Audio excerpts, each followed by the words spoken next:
Good day, everybody. Darren Yankee here with Aquawai Farms. We're working on installing our Cobett waters today.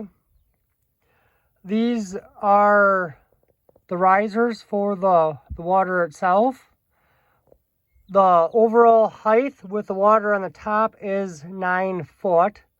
So we got to dig down to get the water line to come into the bottom of that lower riser. So we got the transit out and have our depth determined. So when we get the riser mounted on the bottom of the insulated part of the cup, we have about 18 inches sticking above the ground level. And from there, we'll mount it up a little bit as well. But we got the hole dug with the backhoe, or mini excavator, I should say. And we are on virgin ground down here. I scraped it around with the shovel. Got a nice level area for that riser to sit down on. You gotta remember the heat for the winter water comes from the ground. So it comes through the bottom of the riser. Along with the bottom section is non-insulated. So the heat comes through that bottom plastic section.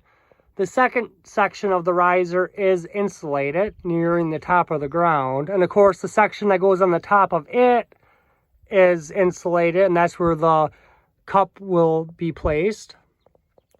But yeah, so we just kind of dug down underneath the bottom of the riser some, so that water line can kind of sit down in a channel in the center there.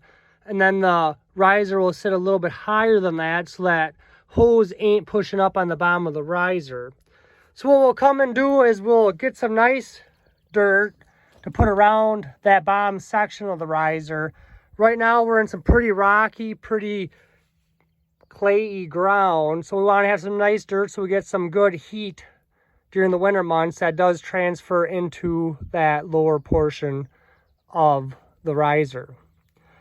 But yeah, we're just kind of getting set up. This is our first one we're installing out of the 7. Kind of want you to get down in the hole and see what's going on. We just got to feed that hose through the riser as we're installing it. It makes it work out a lot easier. A couple of the other ones that we will be installing, we're going to have to kind of come through the side of the riser because them lines are only coming in at about 6 feet deep. Where this one we started here, so we made it a little deeper to come in from the bottom of it. So there's a couple different ways we can get these things installed and make it happen. But yeah, that's all I got for you now. Thanks for watching.